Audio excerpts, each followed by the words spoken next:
got back from AusTimeAttack 2023. Made it home without any hitches. In fact, car ran well. Unfortunately, grab my microphone. Unfortunately, I only really got one dry session. We had some rain throughout the day.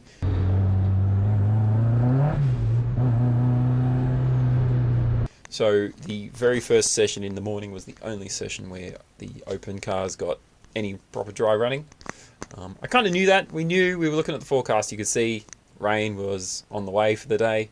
So turned up in the morning and thought, okay, I'll prep the car as best I can for the very first session and go out and kind of do the best I can do with I guess a fairly green car and a fairly green track.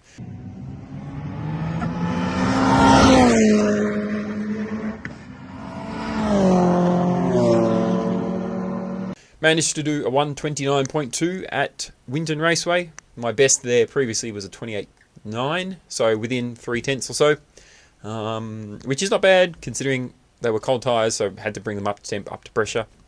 And in the end, they were like 34 psi, so they were a bit over pressured.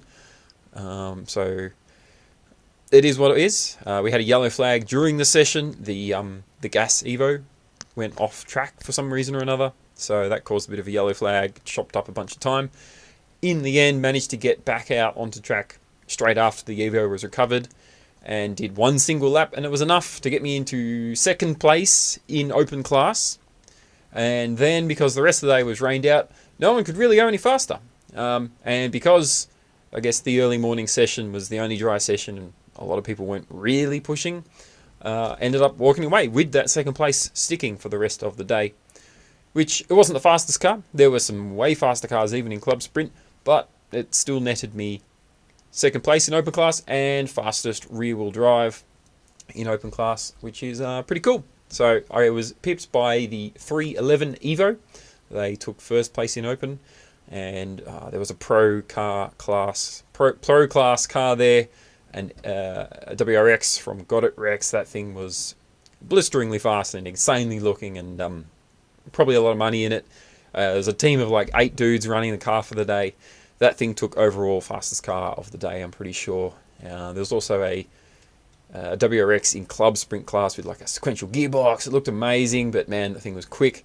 I saw little vortices coming off the rear wing as it was flying down the straight, so it was clearly building some good some good downforce. And there I am in my sort of comparatively clunky MX-5. But hey, made it to the event. Ran the event and made it home again. Here we are. And the car ran well. Managed to walk away with a fairly respectable position, albeit because of conditions.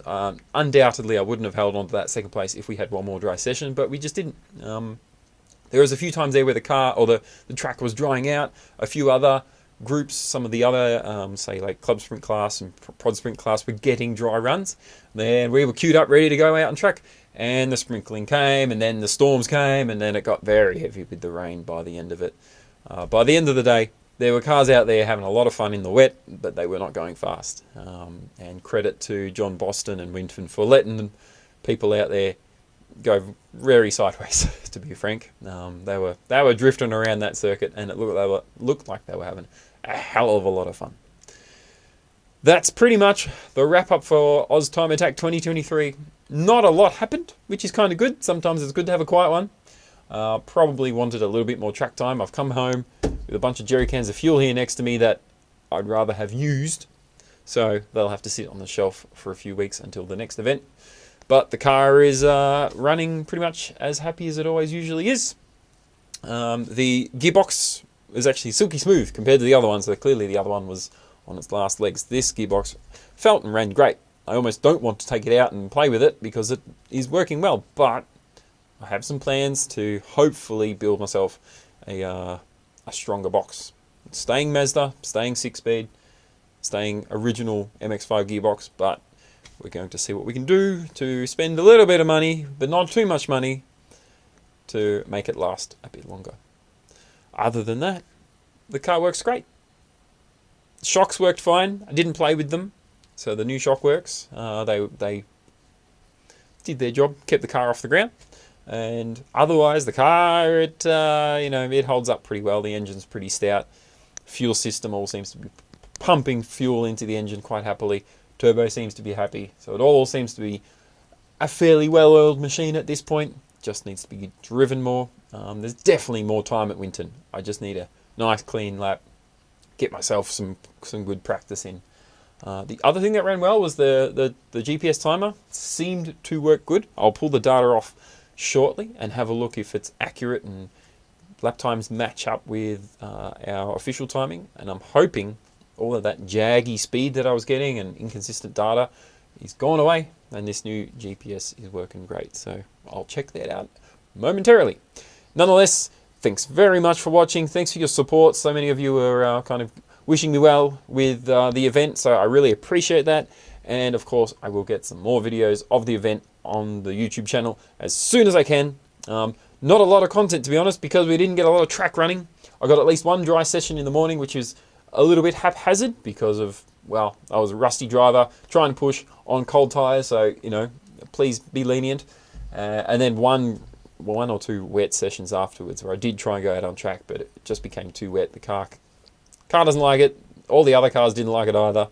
You're just sliding around, drifting around corners almost. It's in these kind of cars, a little bit scary.